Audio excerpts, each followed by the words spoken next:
Hey, what up? It's your boy Tom, coming at you with another one of these. How's it going? How are you? Oh boy, those good times. Hope you had a good holiday. I sure had a good break. It was nice not to have to go to work, do the job. You know how it is. Yeah, it's good times lately. Enjoyed this one. It was a good time. Need to flush the old brain. Just ended up just being me, hanging out, doing a thing. It's good times. Yeah, I hope you enjoy this one. I enjoyed it. We have an email for the show now. yourbrandtom@gmail.com. Feel free to email me anything. I mean, I wouldn't, because I never email any of the podcasts I listen to, and they ask all the time, but I never do. Yeah, feel free to email me anything, questions, comments, threats. I'll take it all. I don't know if I'm not sure how I'm going to implement them into the show yet, because I literally just kind of was like, why don't I just have this? Like, I just might as well. There's no reason not to. And all that stuff, whatever. We'll see what happens with that. I got on Google Play now, so if you're listening to us on Google Play, glad you are. Because that's incredibly easy to do. I don't know why I delayed that long. I guess I wasn't sure what Android people used. I was like, I fucking know people use this. I'll just put it on this. So we're on Google Play now. So Google Play, iTunes, SoundCloud, YouTube. We got some ground covered. Probably should just get like a website just to have it so it's one place. So you just like, what's this? And then you can just pick the format you prefer. That'd probably be best. I should probably do that. I'll do that. By the next episode, we should have a website up and running. That shouldn't be too hard to do. I don't think it's that hard to do. All these podcasts I listen to talk about Squarespace. Maybe we should just look into doing that. But I don't know. I have no idea. But yeah, feel free to email me, yourbrandtom at gmail.com. And then I will. Jesus, I'm dropping shit. Shit's getting fucked over here. But yeah, hit me up. Do what you need to do. I'll probably just read them on every show. Why not? Yourbrandtom at gmail.com. So hit me up. Let me know. There'll be a way for me to just kind of hear from you, speak to you, do things. And hey, it's fucking, I don't have to think to fill time anymore. I'll come up with stuff. I can just read your shit. So, I mean, yeah. But yeah, if you feel compelled, feel free to. I know I never have. And there's some times where I'm like, I should totally write this guy an email, and I just don't do it. And I sometimes regret it. Like, Captain Pereira had like a personal email he like opened up, and he's like, I just want to hear about your day. And I was like, fuck, I really should do this. And I just never did. And then he stopped doing the podcast. I was like, fuck. I miss this man. Although he did say he got someone else to come on. So I don't know why I'm talking about someone else's podcast on my podcast, but I love Kevin Pereira and I love his show. Come back, Kevin. He's like mostly one of the reasons I started doing this. I just enjoyed his show so much. I was like, fuck, I really like podcasts as a medium. I should really fucking do this. So yeah. Pointless Podcast. If it ever comes back, I recommend everyone listen to it. It's really good. Yeah, so that's about it for this one. This one was really fun to do. Really good. Talk about all sorts of shit. Just video games and then mangas. Good stuff. God bless Japan. Alright, well, with that, here we go.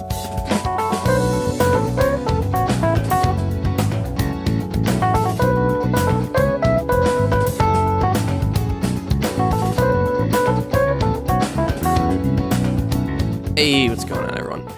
It is episode 27 of Your Brain on Time. What's poppin'? I almost forgot to do this because I forgot what day it was because I've been fucking off forever because of this holiday, so. But here we are doing things, talking to people, so. We're just gonna do this one lickety split quick. There's a thing. Yeah, so I'm just kind of doing a bunch of stuff. Basically just, I have free time to do nothing, so I'm filling it full of a bunch of different shit. Started reading One Punch Man, which is amazing, and I know that's a crazy sentence that, has never been stated before, but yeah, it's fucking hilarious. It's fucking awesome.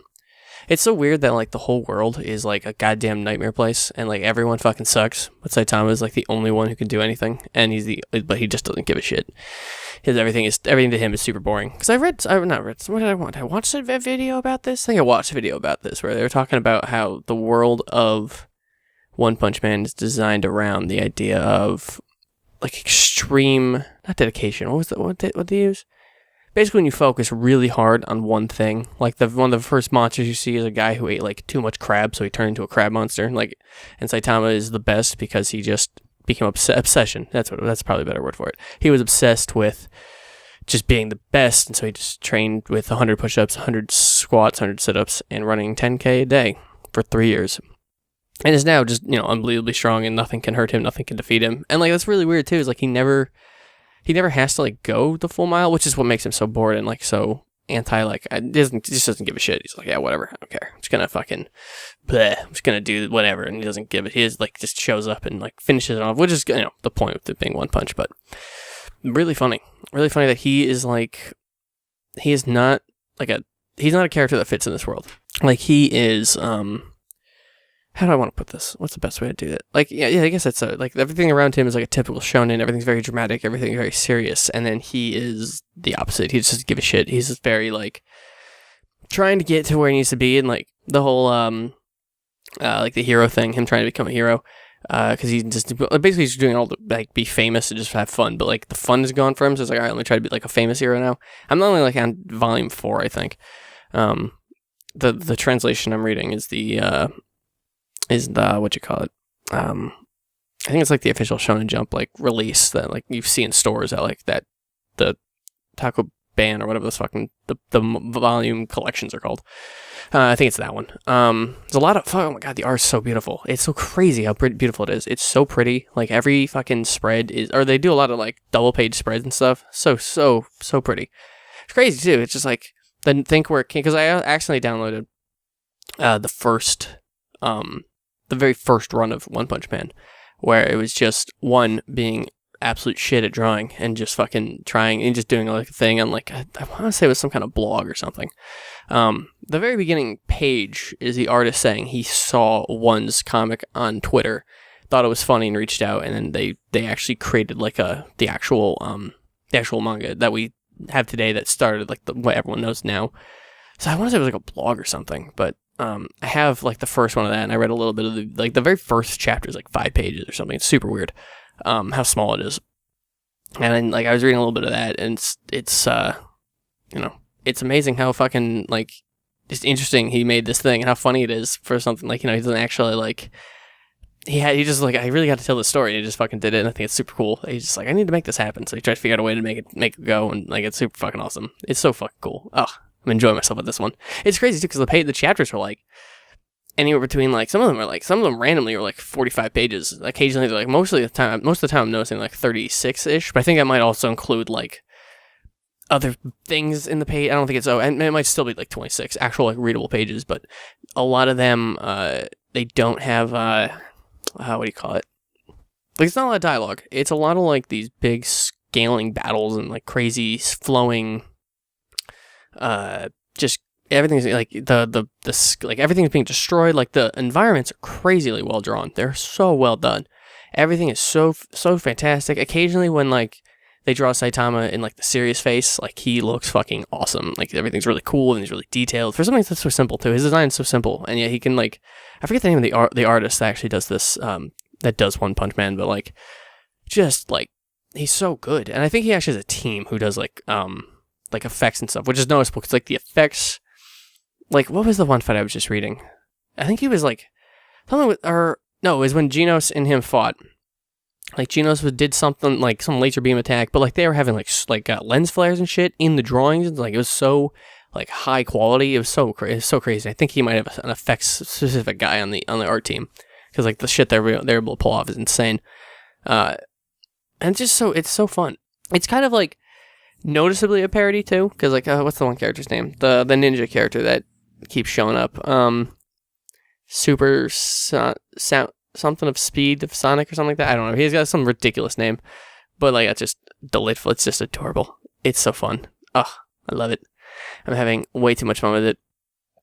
What else have I been reading? I caught up in Promised Neverland. Shoutouts to John for telling me to do that one. That one's super great. I'm a big fan of that completely. Like, that's really awesome. That one was, I don't even want to explain why it's so interesting. I briefly went over it in the Peter episode, but if you didn't listen to that one, it's basically like, it opens with just a couple of kids being in like an orphanage, and it's all real nice. Everything's really nice, everything's really quiet, everything's really calm.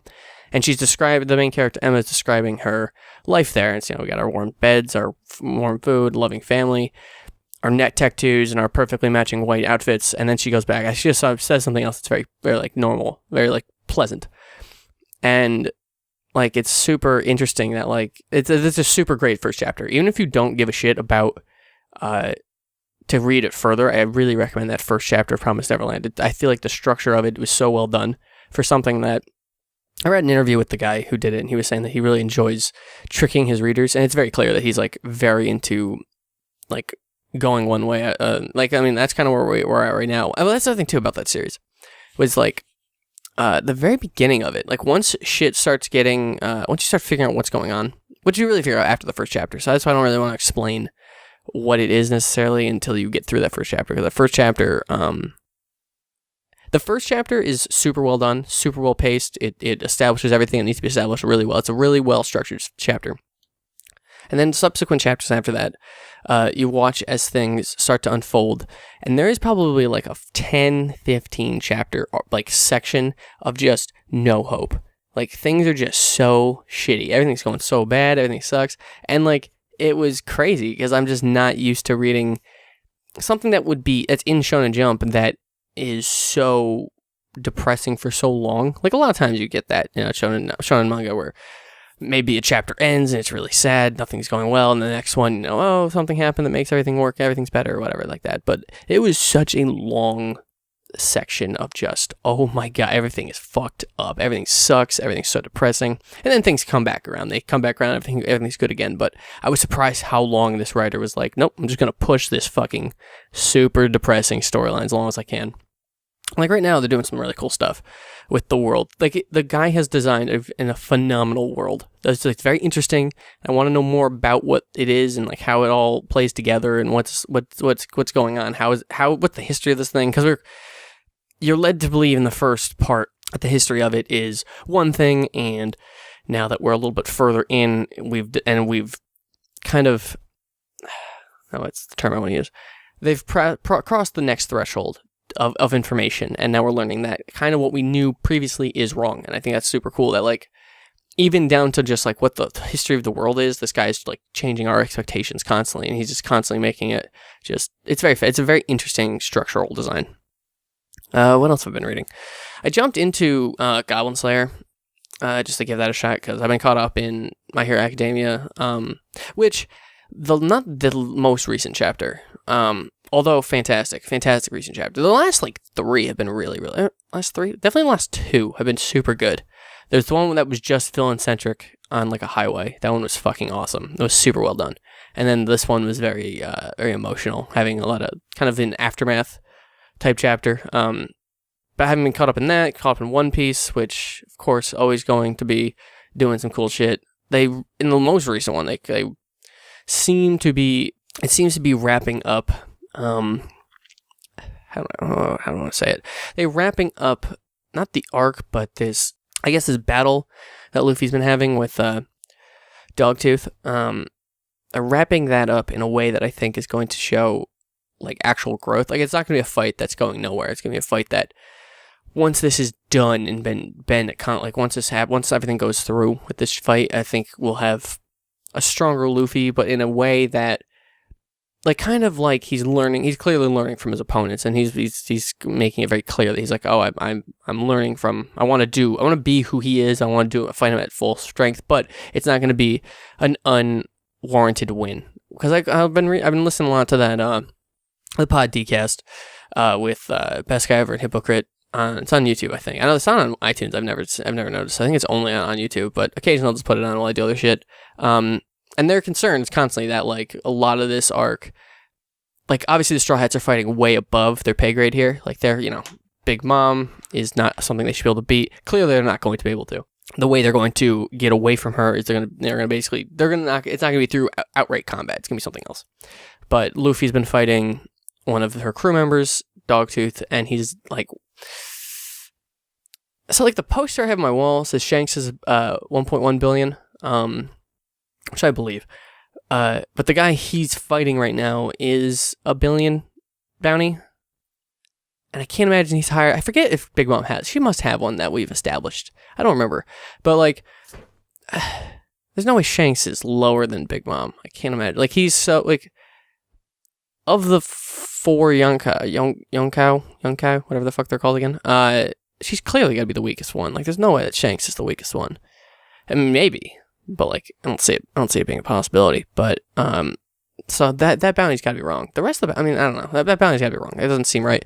But Luffy's been fighting $1 billion man. Luffy being 500 million. So, like, not tremendously higher, but like a noticeable difference.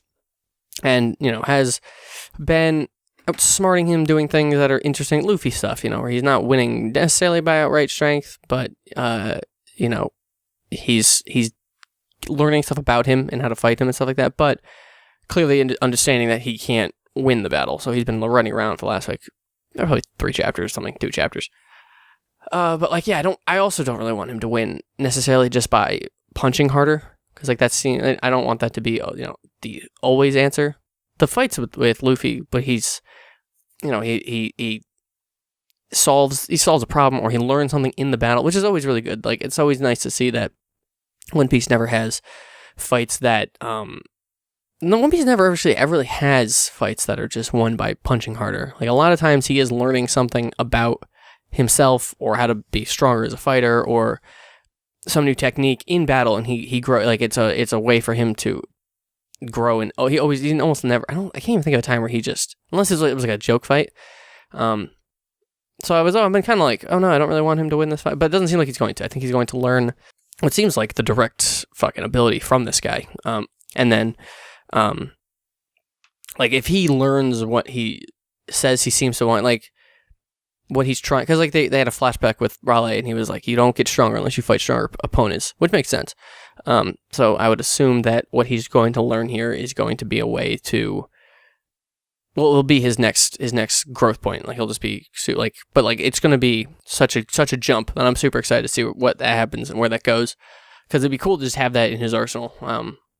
The like, whatever, the growth in hockey that he needs to beat this guy. What was I saying before I started rambling about One Piece? Oh, Goblin Slayer.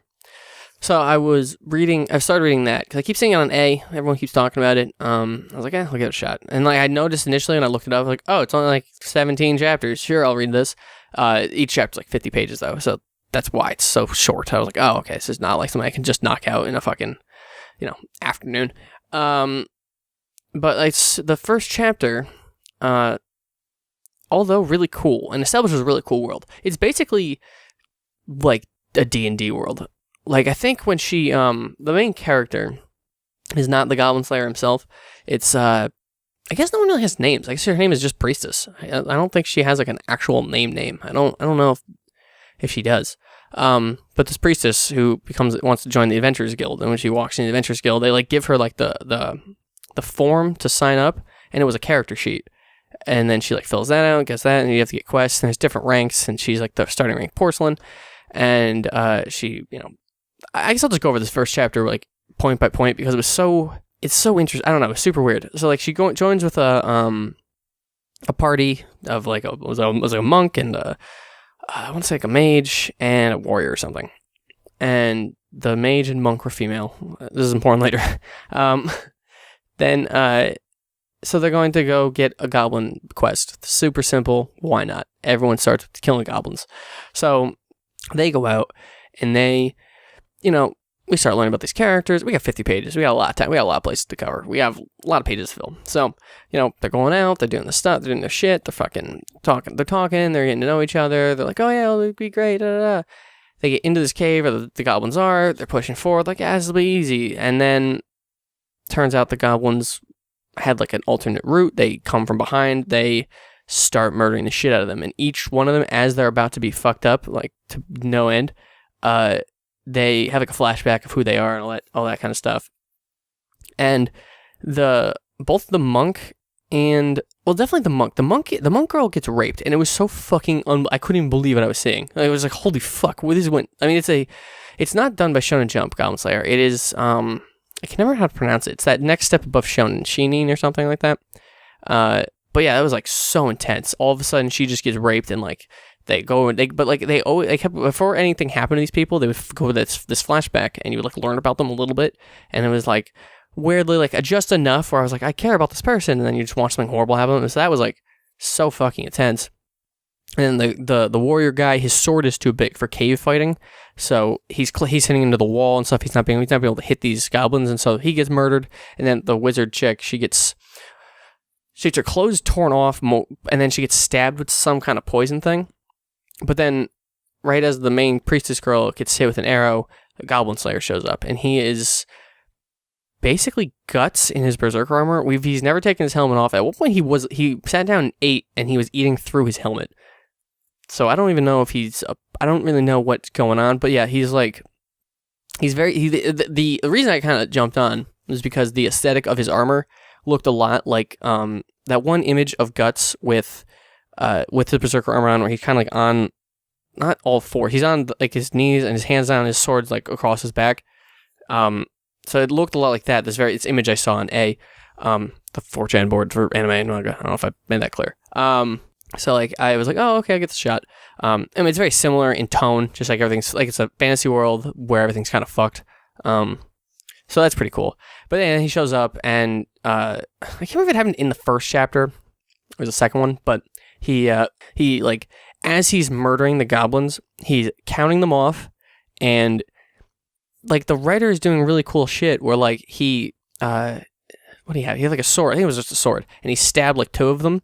And then he got up and he got to another weapon and he moved on. She's like, wait, what about your sword? He goes, it's covered in fat and blood. It's useless now. And I was like, oh, that's really cool. I guess that would happen if you just fucking like stab someone through the stomach. Your sword is probably not going to be as efficient again, like in the next encounter. So he had to grab some other weapon. And he was like, and you just watch him slowly dismantle all of the goblins in this cave. And you later find out that his goblins had attacked his town, and he's like, nope. The only he's his silver rank, which is.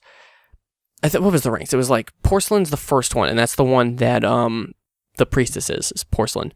And I forget what it is. It's like Porcelain, is it bronze and then silver or something? And then gold, and I think there was a platinum or something.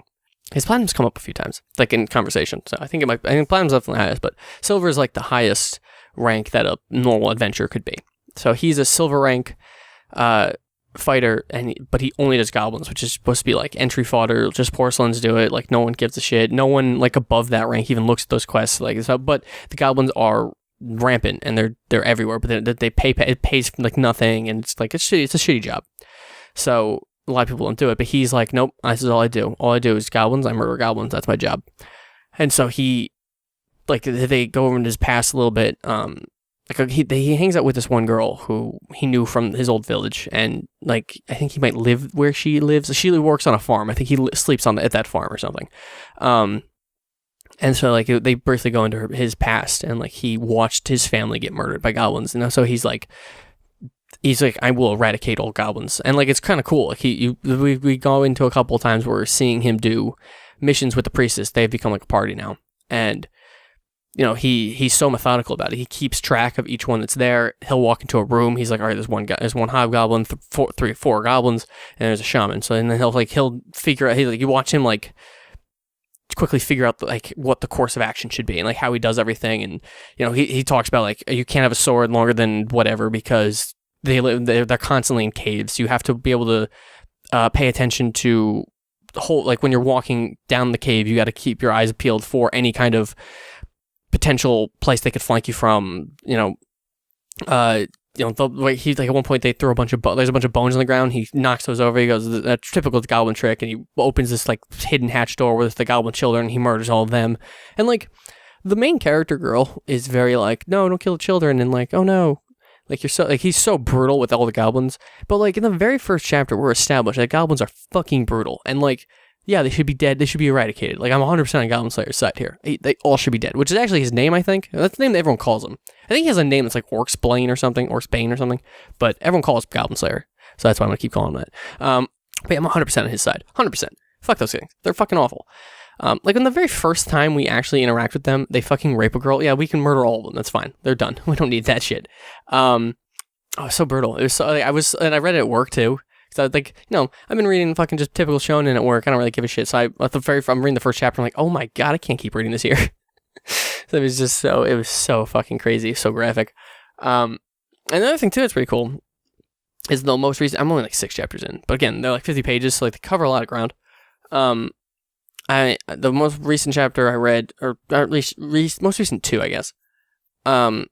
They establish other races. So there's elves, dwarves, and a lizard people, and they're fucking awesome. All 3 of them are super cool, and they're a party that they're the party that most D&D campaigns are. So they're the D&D campaign where, okay, there's an evil army being built of demons. We need to go stop those. So they're reaching out to him for some goblin purpose, because they're like, oh, there's a demon army forming near the capital. We got to stop them. They're like, oh, I'm not doing that. I only kill goblins. And they're like, fucking, that's not what we're talking. And it's like they had to go through this whole conversation and be like, no, seriously, we're talking about this. And so he's on board now from where I'm at. But it's like, it's so fucking well. It's really well done. It's a really interesting world where, like, you know, no one's taking these goblin quests, and it's fucking everyone's being in a lot of trouble. Everything's going bad. But like, and like the guy does a good thing where he will he'll show you the effects of him killing these goblin camps, because a lot of these villages are like, there's no hope. No one's going to do this. No one's going to do this job.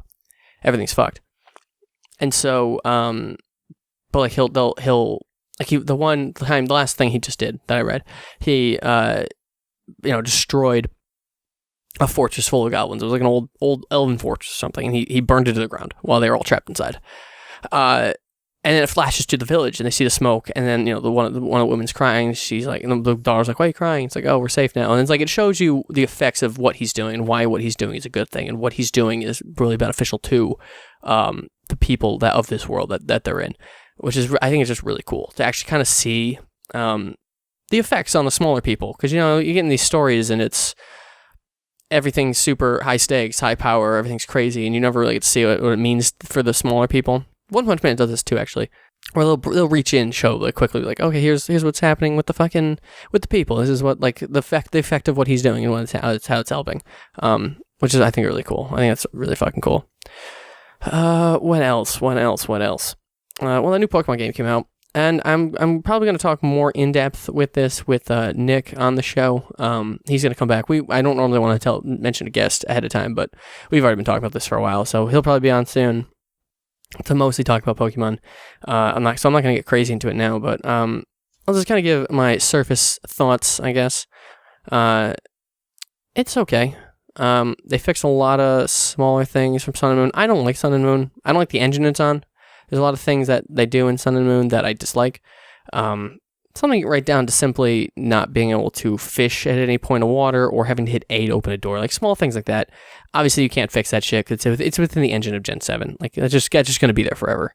And other small things, like, you know, not having... So, like, the character customization options, you are locked out of colors. So, like, if you say you're playing Pokemon Sun, like myself, and you want to have a more blue-centric outfit, well, go fuck yourself, because you didn't buy Pokemon Moon, so you're locked out of those color schemes. And, like, that's really annoying. So, like, and if you're playing Moon, you want a red outfit, fuck yourself, you didn't buy Sun, you can't. And it's so dumb. It's such a dumb thing to bar from your version, especially because you can't even trade that shit. So it's like, okay, great, I really want to do this. Like, I haven't in the first one, because your hat has like a black and blue color, your backpack does too. And I was like, okay, cool, I'm gonna make some kind of like, I want to have like a similar color scheme. That's kind of what I did in X and Y. I had kind of like a bluish color scheme. I'll do that again.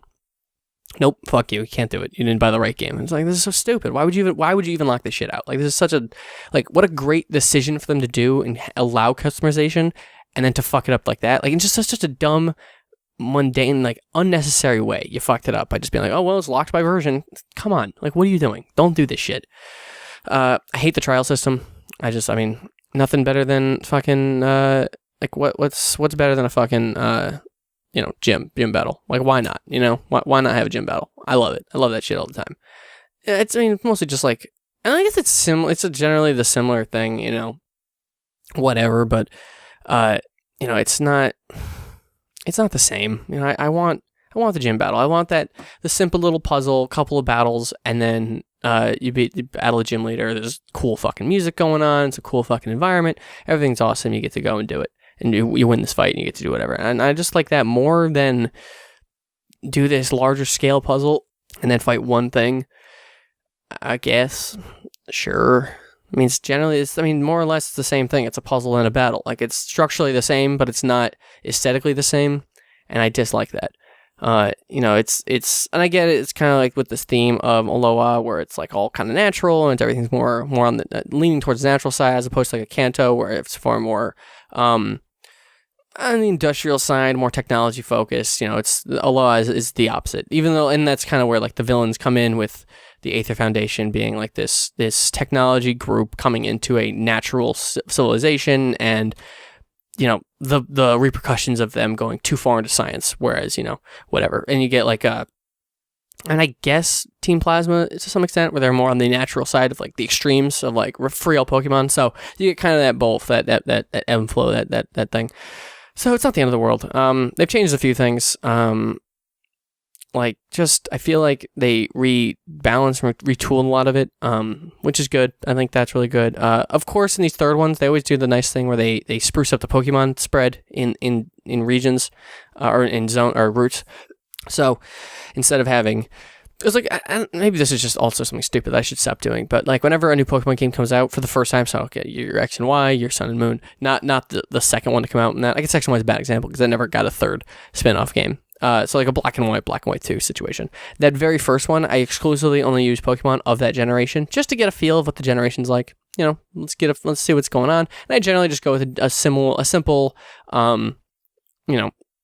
starter who's usually fire for me. The only time I really veered from that was in X and Y, and I played like Ruby and Sapphire a whole bunch, so I've done all of those guys before. I actually normally would do Swampert in that one in Ruby and Sapphire, but for Omega Ruby and Alpha Sapphire with the ability of Mega Evolutions, I just want to try Mega Blaziken, because as playing competitive Pokemon for a while, he's been banned forever, so I've never actually got a chance to really use him. So like, oh sure, I'll use him for this one. He was pretty awesome. I see why he's banned. He's super strong. But yeah, I generally try to use just Pokemon of that generation, and when these sequels come out, or the reworks come out, what depending on what generation it is, I spruce it up and I do something weird. And generally speaking, that's been some of the most fun. Like Black and White 2. I had some weird wacky team, and it was a lot of fun. Black and White 2 did a lot of good though. Like it really learned from its mistakes. Like it was like, okay, here's Black and White, not that great. Let's go to Black and White 2. Oh shit, okay, we fixed a lot of the shit. And like just the design of that it was like a new section to the left of the map where you started, and it was maybe 3 towns or something, and it was just like that little section that they added was awesome. Like it was just like, oh, what you're doing over here is just perfect. Like everything here it needs to be here, and what they're adding there. Like there was the forest or whatever, the farm, or something like immediately out of the gate, you would get up to this little area, and there was Riolu, there was Mareep, there was something else too. It was another fucking cool Pokemon. Like, just like all these really cool, multi-generational Pokemon that you could just go up there and just get whatever you wanted, and then your team was automatically super fucking cool. And so, I'm doing that in this one. It's been a little bit more fun. I'm using the new Lycanroc, the Dawn form, that came, it's like, I think still... an event, if you go to like the Wi-Fi thing, you download it. It's basically just a Rockruff with own tempo, and is that it? I don't think that's really all he's got. It's just own tempo. I think it's just own tempo. I think that's all. I think it's a unique type of Rockruff that has own tempo, and then you have it in this version of this game, and then it evolves into Dawn form, which so far not particularly different. He learned Thrash upon evolving, which has been really nice. Just have a 120 base power move, just throw people. So that's been super cool. He's a cool color. He's like that orange color. His eyes are green. I think they go red when he doesn't attack, which is super cool. I'm still using Incineroar, because that's just like, why would you not? He's a fucking professional wrestler. Of course, I'm going to keep using that Pokemon. I used Lopunny for the first time in this one, and Lopunny's awesome. I didn't think Lopunny was that cool, but Lopunny's really cool. Like, I'm surprised how fucking fun Lopunny is. It's awesome, because I didn't even realize it evolved with happiness either. I had no idea. And so, like, I've never used it, because it's always just been like, it's whatever Pokemon, and then, it kind of Mega Evolution. I was like, that's kind of weird, but now I kind of see why. It's kind of cool. Like, it's actually a really cool Pokemon to use. It's a lot of fun.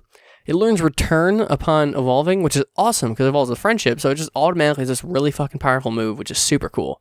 So it's just like trouncing people. It's fucking awesome. I don't know if the Mega Stones are in this game until you beat it. I think you have to beat it. I think you get them at the battle tree. I don't think you can just find them randomly unless they change that in any way. I don't think they're just going to hand out Mega Evolutions. I'm using Alakazam, which I've done in the past. I tried this time to just kind of use stuff I've never really used, but I'm using Alakazam and Crobat, which I've used in the past. But Alakazam's fucking awesome. I actually used Alakazam in X and Y, so I don't even know how that happened, but I somehow did. But Alakazam is awesome. I love Alakazam. He's always fun to use. He's a weird design too, because he's so strong and so fast, but he's super fragile, so you kind of have to like make sure you're killing something or you're just going to get your dick stumped. Yeah, I don't know. Alakazam I've used in the past. I'm not really sure how that happened. And Crobat, is amazing, but like everyone knows that Crobat's fucking awesome. I've been using him, and he's just so fucking cool. He's super. I mean, obviously super fast, which is fantastic. But the one I have is like also like wicked strong right now, like attack wise, which is awesome. Because like being able to outrun stuff and kill stuff, fucking awesome. Sign me up for that shit. What else am I using? I feel like I'm using one other thing that was super weird. Am I not? It's so odd because like I don't have to think. Like usually when I'm designing a team that I want to use for a main story, I'm designing it in terms of what HMs I need to use, who's going to be able to do that, and then I fall into that category, and I try to design towards that. So I usually have like a water or something like that, but I don't think I do this. I have it sitting right here. Let's just look real quick. I don't know why I can't. Oh, that's right. And then so like, and I don't have to like design in that direction. I don't have to design with like, all right, I need a water type so I can have surf. I need flying type so I can fly. Like I don't have to design it that way, even though I kind of did a little bit with like Crobat and shit. Because really what it turned out, my first initial team design was Lopunny, Lycanroc, Incineroar. And so those 3 guys automatically we are already weak to fighting. And so the other 3 are Crobat, who's flying, Alexander, who's psychic, and Trevenant, who I've never used, who's ghost. So like, the other 3 actually try to fill that gap of this huge fucking glaring weakness that my team has. But hasn't come into play that badly, which is nice. But yeah, it's been like super fucking cool. Trevenant is pretty cool. I just recently got him, so I don't actually know everything about him yet. I don't know if he's like fantastic or anything like that specifically. I kind of cheated and I had him evolve, and then he doesn't learn Horn Leech until you can move tutor, but you can't move tutor till the Elite Four. So I sent him to the Pokebank, and I took the Pokebank, brought it into my other game that's been beaten, went to move tutor, taught him Horn Leech, and then went backwards. So he has Horn Leech, so he's amazing. But yeah, he's the highest level guy on my team right now. So I think that had to do with something to do with the Rock Grand Trial or something. I don't remember. I don't know why he's that strong, but he is super strong right now, which is super cool because he's a really cool Pokemon. Like, he's just a really cool typing. Like Grass Ghost is super sick. He's slow as fuck, but like whatever. We'll live. I've also been doing this game on set as opposed to the Switch rule set. So normally when you're playing a Pokemon game, most people probably I don't know. Everyone knows this is a thing. If you're playing a Pokemon game normally, you beat that Pokemon, it goes such and such is going to switch to blank. Would you like to switch Pokemon? And you say yes and switch Pokemon. So you're always kind of switching. And then all multiplayer games are played on set, which is you switch as your turn. So you kill a Pokemon, they throw out their next one. It's a clear thing that you're weak to. You can't switch that. You have to switch on instead of taking a turn to do attack, you have to switch then.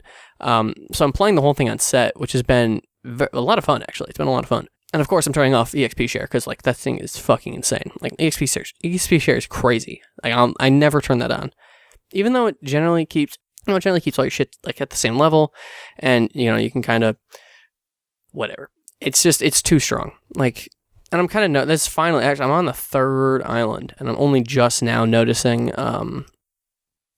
like I'm under leveled, which is weird. Like normally I've been kind of like keeping up with it, but like right now I'm like I think my guys are like 26, 27. I'm fighting things like 29, 30. So like I'm just noticing I'm like starting to get under leveled, which is fine because these games are so easy, and obviously they're designed for children, and they're made for children.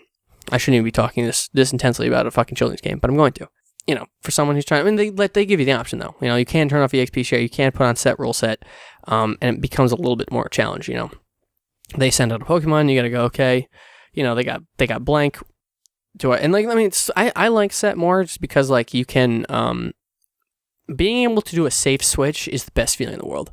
Like they're going to heal, they're going to throw out this move that you have this guy that resists completely or is immune to or something, and you throw that out and feels so good. So if you know that like they're gonna throw out some normal move or fighting move and you just switch to a ghost, it feels so good. Such a good feeling. Like it's just an awesome fucking thing to do when you pull off a safe switch. So that's always fun, and I enjoy having that that added to this experience. But yeah, it's been okay. They've changed enough where I feel not super negative on the whole Sun and Moon thing. I kind of don't like I just want to have a thing where I go on an adventure with fucking fake animals and fight other fake animals. Like, I don't really want to have story. I don't really want to be interrupted. I want to be on a route, and I just want to push that route, and I just want to battle a bunch of Pokemon, and then I want to go and fight a bigger guy with a bigger Pokemon. Like, I enjoyed that flow, that structure way more than, like, this story-driven, like, story thing or whatever, where it's kind of like, you know, all these characters have personality. I don't care that badly. Like, just give me a giant route with a bunch of fucking trainers and a bunch of wild Pokemon. And that's the thing is like, this is a region that's like, you know, nature centric, but the routes are super tiny. The islands are super small. Like, you can get to everything super quickly, and like, it's just not as interesting. I'd rather have it be like, what I always think back to is it Route 120 in Hoenn? The giant one with the Weather Institute. I'll look this up real quick. But like, that route is route's awesome. That's such a good fucking route. It's just, I love that fucking route. It's huge. There's a bunch of fucking, just giant swaths of, it's 119, okay. Route 119 then. That's probably not close. Yeah, I love that route. The super tall grass, there's tons of trainers, there's tons of different routes to even get to different spots, because the different bike options, so like, you know, some of the areas you can bypass the tall grass by, you know, taking your mock bike up the sand thing, or there's tons of trainers. It's super, it's super like an actual like long section. It might be the longest section of that map. I don't remember specifically, but like, you actually kind of like go up like a mountain to some extent, you know. It's super cool. And that route has a section where you battle a bunch of the enemy team at the Weather Institute. You fight your rival at the very end, and it's gigantic. They don't interrupt you. They don't try to fucking keep talking to you. They don't keep trying to bother you. It's just, you get on the route, you go straight up. There's tons of trainers, tons of wild Pokemon. It's fucking awesome. I wish every route was like designed like 119. That is a phenomenal fucking designed route. It's super cool. I love it. And I wish more things would do that. Is it actually 119? Actually, I feel like it is, but whatever. It's like, it's so fucking cool, and it's such a well-designed thing. I wish that they would actually, I wish there'd be more of it, because there's so much, like, you know, and like, maybe it's just because they have on the minimap, what do you call it? They have indicators that show, they have indicators that show where you're supposed to go, where the next objective is, which might take away from that, might make the game feel smaller. And I wish they wouldn't do that. I wish it was kind of more on a flow. I wish it was kind of more open. I guess it helps for you not just walk into a battle by accident, but they heal you most of the time before battle anyway with a story character, so that's fine. I don't know. I just kind of wish they would go back to that. And then the last thing I'm going to say is the fucking Rotom Pokedex. Oh my god, fuck him. The bottom screen is supposed to be just a minimap. Everyone knows that. Everyone's okay with that. But I decided also to give this fucking minimap a voice. And every fucking time this asshole talks, it takes the minimap away. So, like, he is never... And, like, they're self-aware. They know that it's shit, because he goes, oh, hey, Tom, I'm going to tell you something you didn't ask to know. I didn't ask, you're right, because I know everything about you that you're fucking talking about. I know that fucking Pokemon natures are important. Stop fucking telling me. I've known that for not 20 years, but, you know, a lot of this fucking, like, I really fucking wish they would allow an option, and, like, I've heard the excuse of, like, oh, but kids could big it. Fuck you. I wish they would have an option. The box says on the box that you cannot play this game with a basic reading level. So if you can't do that, and that, like, if you have a bad experience because of this, fuck you. But the thing I wish they would add is, when you're starting a game, you pick your age. So maybe not, you know, I'm not saying I need to pick a 25-year-old or something. You know, I'll pick like an adult, an 18-year-old something. I just want to pick like a teenager.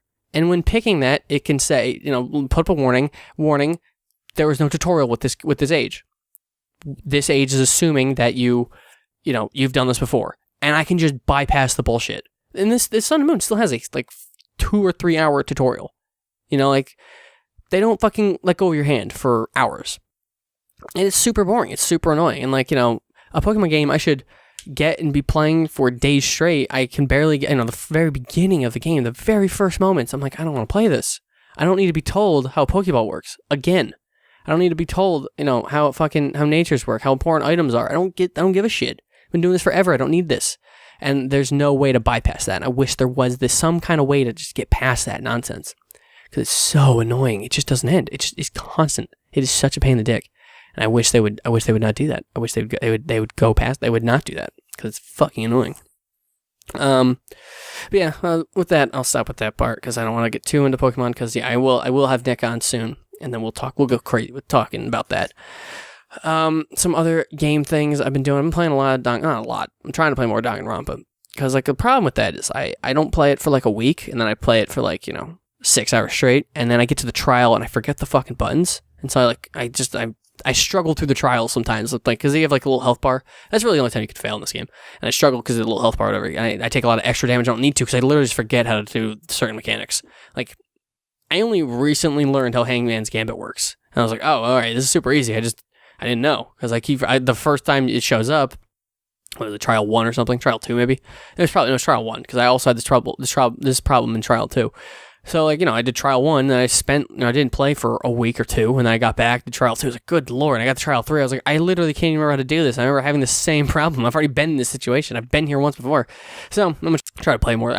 Looking at the trophy list, it seems like it's only 6 chapters, now in Chapter 4, so, but, I also had to stop playing, because the people who died in Chapter 2, the trial, the way that ended up, I was super sad. I liked everyone. I liked all the things that were happening. It was a tough time. But Chapter 3 was super fucking cool. And, like, it was weird, though, because, like, I figured out the case before, like, the trial. And I know that sounds weird, but, like, a lot of times the way these cases are set up, you basically, when you're in the investigation phase, you just collect evidence. And then with the evidence you've collected, you got, for at least for me, maybe I'm just stupid, but, like, you unravel the case in the trial. So, like, there's another character, Kyoko, I think is how you pronounce her name, and she doesn't have a title. Like, everyone has, like, the ultimate gambler, or ultimate biker gang leader, fucking whatever, and ultimate lucky student, which is who you are. But she doesn't have one. She never told anyone what hers is, but I'm pretty sure she's, like, the ultimate detective, because she kind of looks like a detective. She dresses like a detective, and she's fucking phenomenal at fucking figuring this shit out. So a lot of times, she sets questions up for you. So she'll be like, the person that did the blank, or, fucking moved this object, is not the person we think it is. You know who it is, Makoto, the name of the main character. Like, she'll set questions up for you like that, in a way to just be like, oh no, it's this is, this person because you found this evidence. And then using the evidence, or using,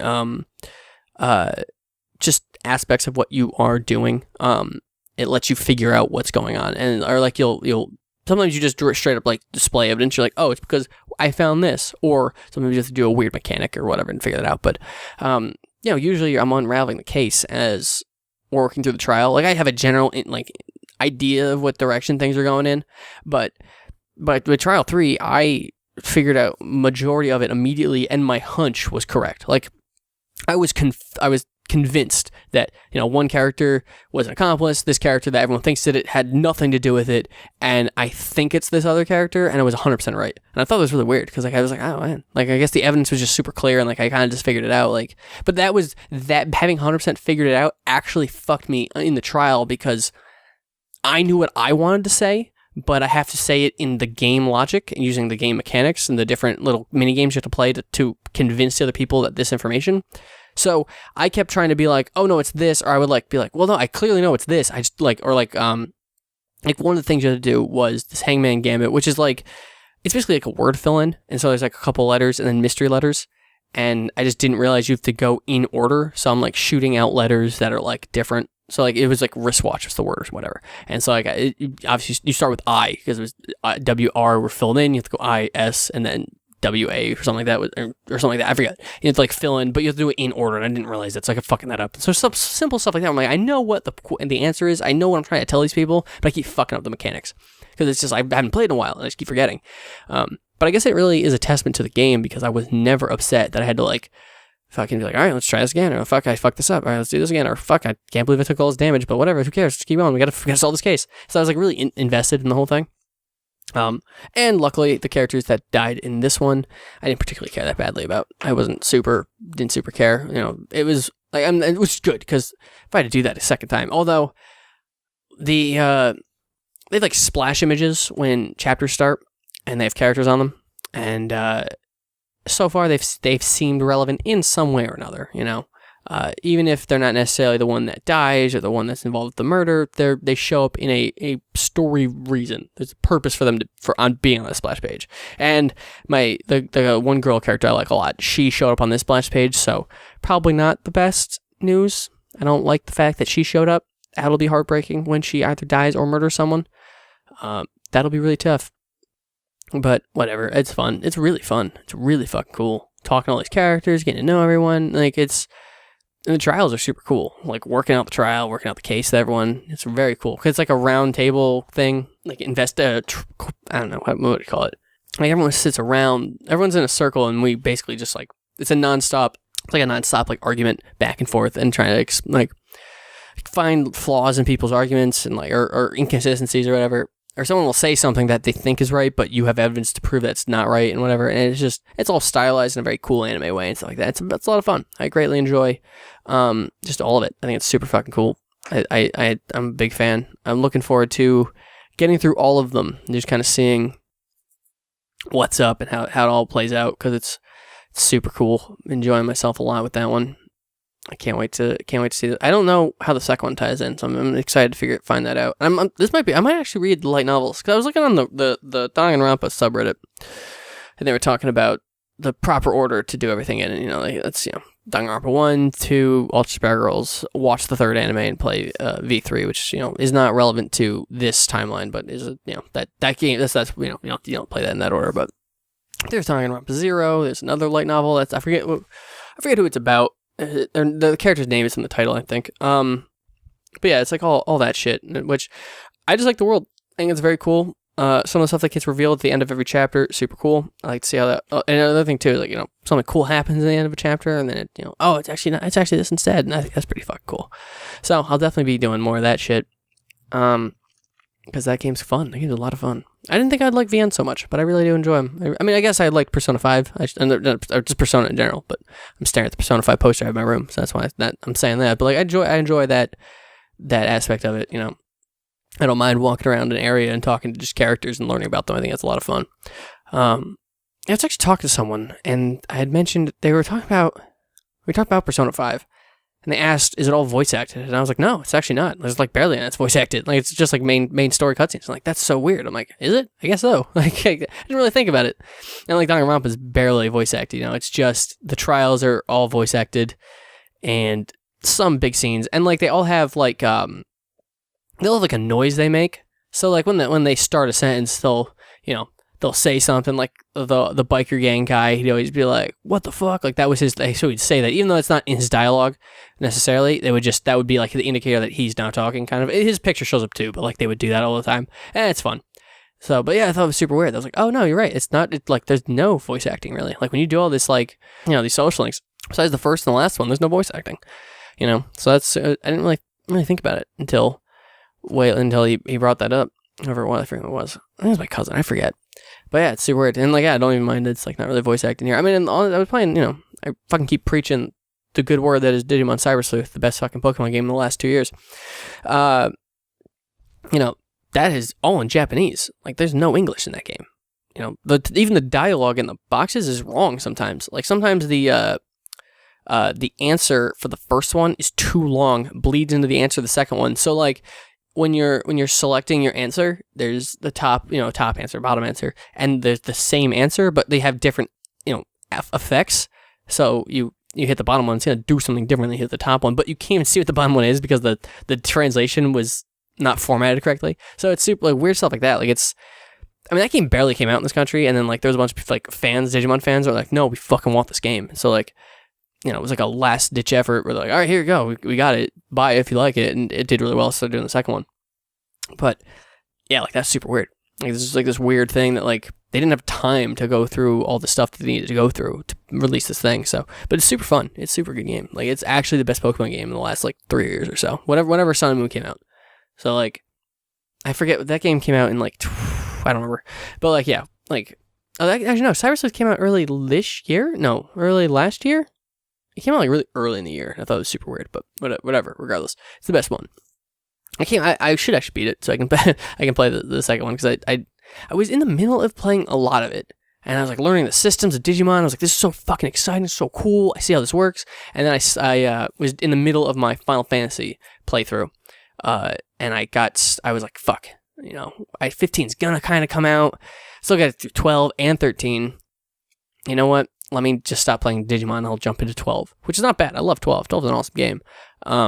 Unfortunately, played it 6 months before the re-release came out, so I never played the Zodiac version. I have it sitting right there. I'm staring at it as we speak, but I haven't played it, actually. So I played the PS2 version of it, but the game's awesome, but I kind of wish I did finish Cyber Sleuth, because I like that game, so maybe I'll jump into that next. Just restart it. It's been so long. It's been so fucking long. And, unfortunately, too, Final Fantasy 15 got delayed, so I had finished 12 and finished 13, and then was just nothing. It was like, shit.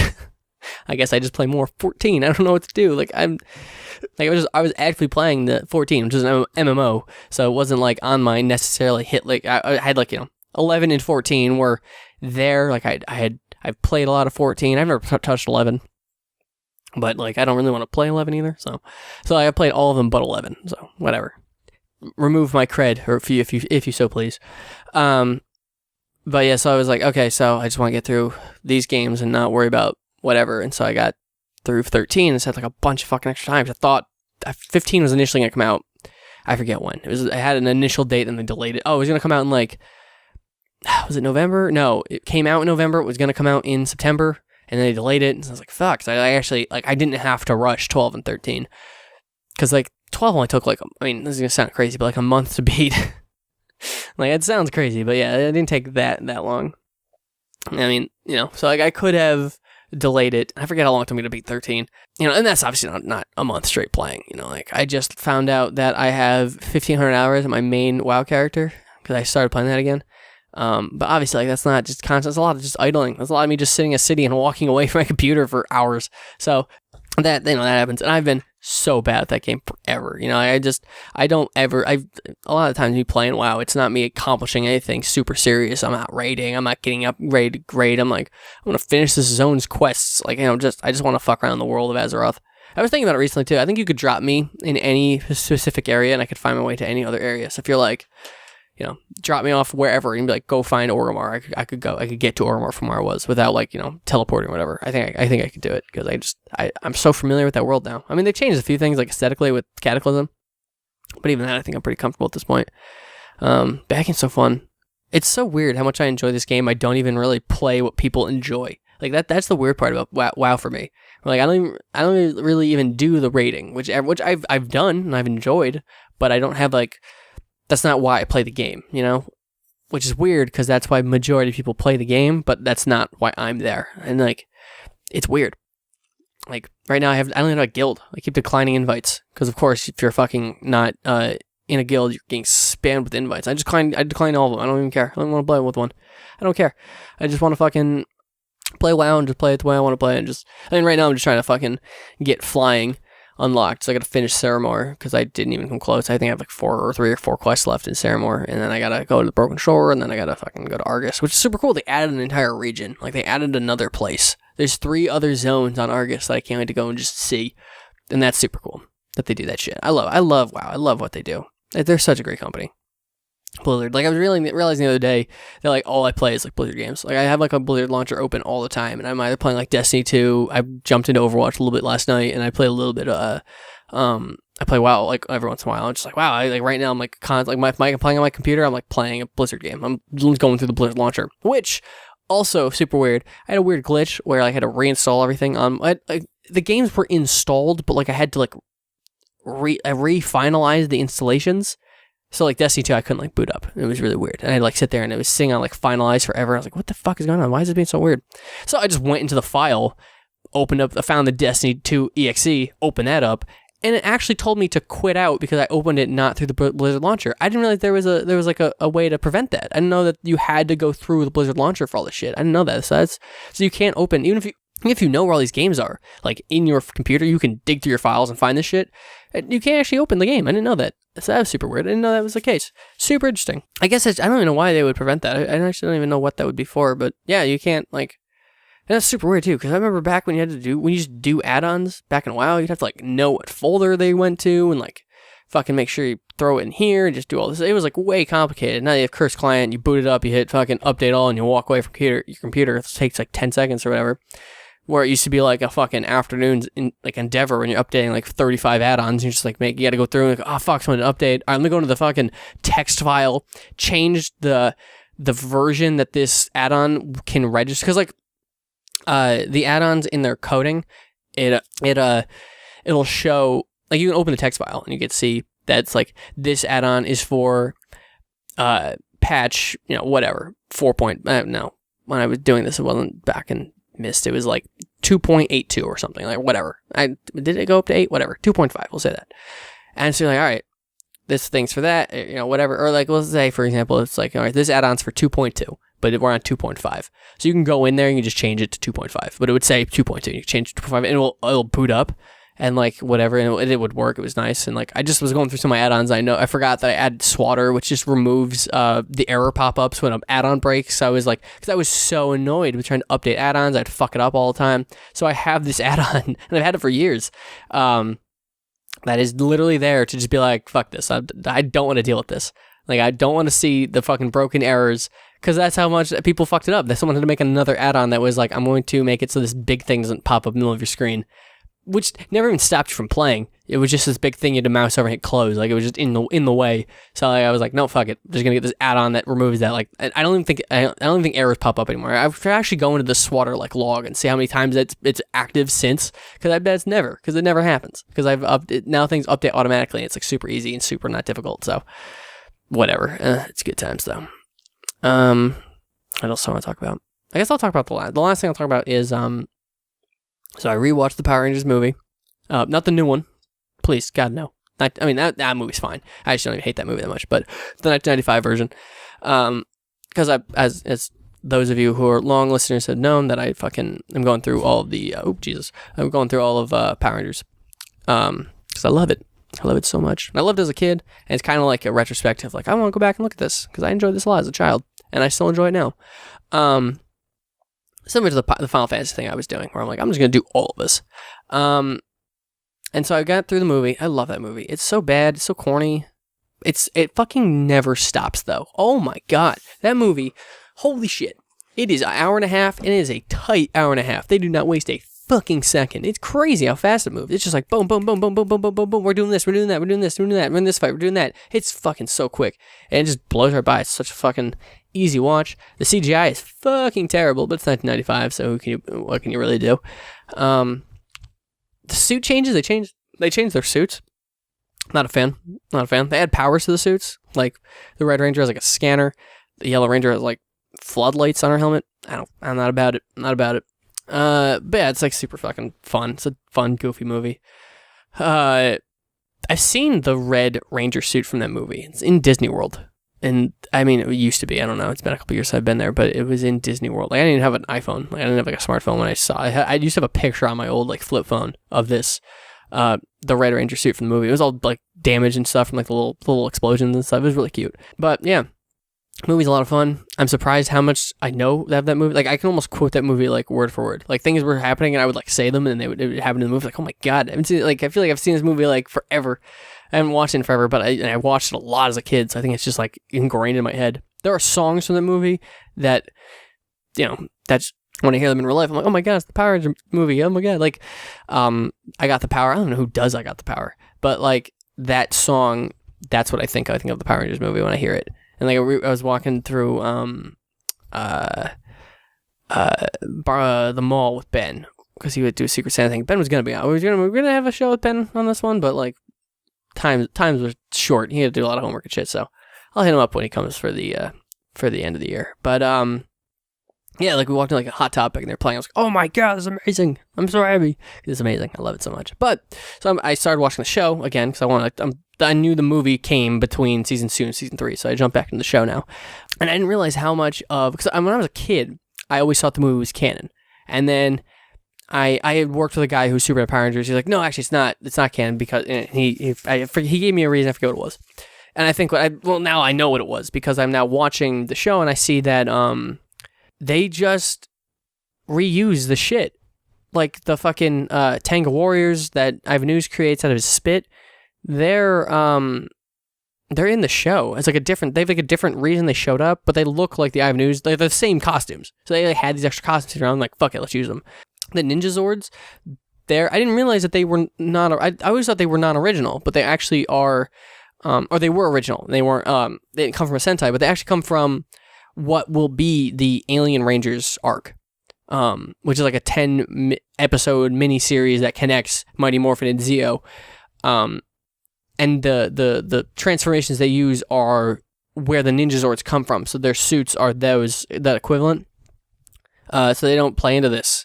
But the Zords that the main Rangers still use these Zords, but they use them from a different place. They got them from Ninjor, who's from the same Sentai series that the what do you call them, Zart from? The Alien Rangers suits are from. I didn't realize that, but they like reused the ninja costumes for a little bit because they had these extra costumes sitting around. So it was super weird. And like they just had all this extra shit, and they're like, "Fuck it, let's keep using the shit." So they did that. So I remember as a kid thinking, "Oh, okay, it was canon because I remember seeing these Zords being used." But it was. I guess I never saw this multi-part. I mean, it's a 4-part episode. So if I even watched a couple episodes in it, I would have never been able to put it together as a 4-year-old or whatever, however old I was when I was watching it. Actually, 4 might be too generous, so probably was like 2. Yeah, there's probably no way I pieced it together. It was like, oh no, it's a different thing. These are different. It's the same thing but different. But yeah, it's super cool. I didn't realize that they were like, no, yeah, we just use this stuff now. I didn't realize that each season they had different Zord stuff. That was pretty cool. Because I remember reading the comic. I think Brett mentioned this on the show in the Boom Studios comic. There's a scene where they go to another, or like they go to this other dimension where like the Green Ranger became like this other. He like got the White Ranger power at the same time, and he made like the super thing, but whatever. And they have a bunch of like dead Zords in the like they walk by a bunch of dead Zords, and one of them is the Falcon Zord. And I was like, oh my god, so cool! They referenced the movie, and not realizing that's even in the show. I guess like so it's actually. I feel like the movie just kind of is the thing that exists separately, which is fine because it's not great, but you know, it's Power Rangers, everything's super goofy and silly, but it's a lot of fun. Oh god, I love it so much. It's so fun. That movie's so awesome, and the show is fucking just so much fun to watch. That's the nice thing about playing WoW too. Right now, it's like just like put it on, like just play, just like not give a shit. Just like who cares? Although I was playing WoW the other day and watching it, and I was like, you know what? I don't even want to play WoW. I just want to watch this goddamn show. So I just put the show on separately, and I was like, this is so great. I love everything about this. Oh, so good. Okay, alright, so I guess with that, I've been rambling on for about an hour of just me in my face. So yeah, we'll wrap up here. So yeah, I hope this was good for all of you. It was good for me. I enjoyed myself. I enjoyed my time. Love you. Love your face. Love you doing your thing. Alright, so with that, love and kisses.